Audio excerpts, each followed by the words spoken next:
তো hello viewers, স্ক্রিনে দেখানো ফটো এডিটিং এর মতো আপনার ফটো এডিটিং করবেন খুব সহজে, যা আপনার ফটো আগের থেকে দেখতে অনেক সুন্দর লাগবে এবং আপনার এই ফটোগুলো অন্য কেউ দেখলে বলবে আপনি এটা কীভাবে করলেন।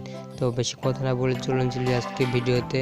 তো ভিডিওতে যাওয়ার আগে আমার চ্যানেল নতুন থাকলে চ্যানেলটি সাবস্ক্রাইব করবেন এবং ভিডিওটা ভালো লাগলে একটু লাইক দেবেন।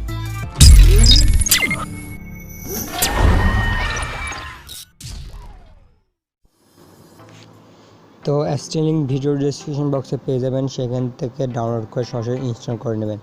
তো ইনস্টল করার পর আপনি সেটাই ওপেন করবেন। ওপেন করার পর আপনার সামনে এরকম ইন্টারফেস শো হবে, সেটা লোড নেবে কিছুক্ষণ। তো লোড নেওয়ার পর আপনার সামনে এরকম ইন্টারফেস হবে। ইন্টারফেস হওয়ার পর আপনি সরাসরি ড্রিপে ক্লিক করবেন।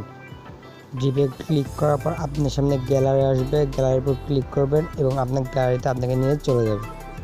তো আপনি যে ফটোটি এডিটিং করবেন সেই ফটোটি আপনি সিলেক্ট করে নেবেন। তো আমি যেটা করবো আমি সেটা সিলেক্ট করে নিই। তো আমি একটা ফটো সিলেক্ট করে নিলাম। তো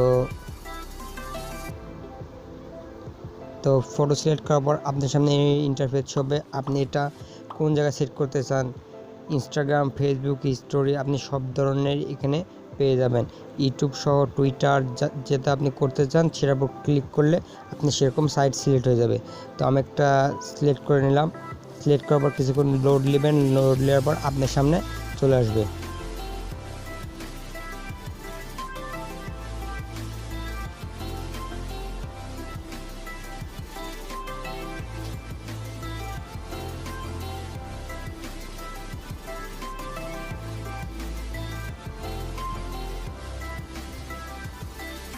লোড নেওয়ার পর আপনার সামনে এরকম ইন্টারফেস চলে আসবে। আপনার ব্যাকগ্রাউন্ডও সরাসরি তারা রিমুভ করে দেবে। তারপর আপনি নিচে দেখতে পাবেন বিভিন্ন ধরনের শেপ।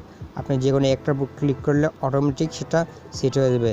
আপনার পছন্দ মতো আপনি সেটা সিলেক্ট করে নেবেন, যা আপনার ছবিকে অন্য লেভেলে নিয়ে চলে যাবে এবং আপনার ছবিকে আগের থেকে দেখতে অনেক সুন্দর লাগবে। এছাড়াও আপনি এখানে বিভিন্ন ধরনের কালার দেখতে পাবেন, যে আপনার যে কালারটি পছন্দ আপনি সেই কালারটি পর সিলেক্ট করবেন, যা আপনার ছবি দেখুন আগের থেকে অনেক সুন্দর লাগছে। এছাড়াও আপনি ব্যাকগ্রাউন্ড বিভিন্ন ধরনের দিতে পারবেন। বিভিন্ন ধরনের এখানে ব্যাকগ্রাউন্ড আছে, দেখুন ছবিগুলো আগের থেকে কত সুন্দর লাগছে দেখতে।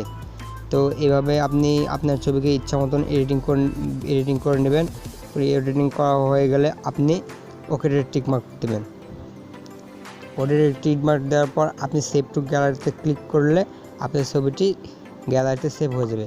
তো আজকের ভিডিও এই পর্যন্তই। ভিডিওটি ভালো লাগলে লাইক, কমেন্ট, শেয়ার করবেন এবং আমার চ্যানেল নতুন চ্যানেলটি সাবস্ক্রাইব করবেন।